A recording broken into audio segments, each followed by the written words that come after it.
മോളെ നല്ല പനിയുണ്ട്, ഞാൻ എന്ത് ചെയ്യും?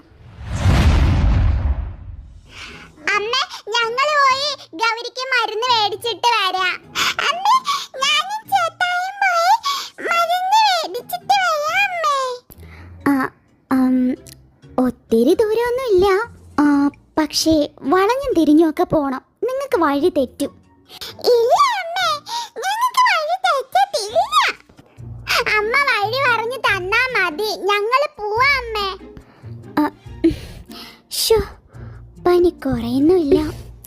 അമ്മ, ഞങ്ങൾ വഴി തെറ്റാതെ പോവാം അമ്മേ. ശരി, അമ്മ വഴി പറഞ്ഞു തരാം, ശ്രദ്ധിച്ച് കേൾക്കണം. ഇവിടുന്ന് നേരെ പോകുമ്പോൾ ഇടത്തോട്ട് ഒരു വഴി കാണാം. ആ വഴി നേരെ പോയി രണ്ടായി തിരിയും. അതിൽ വലത്തോട്ടുള്ള വഴിയിലൂടെ വേണം നിങ്ങൾ പോകാൻ. മനസ്സിലായോ? ശരി.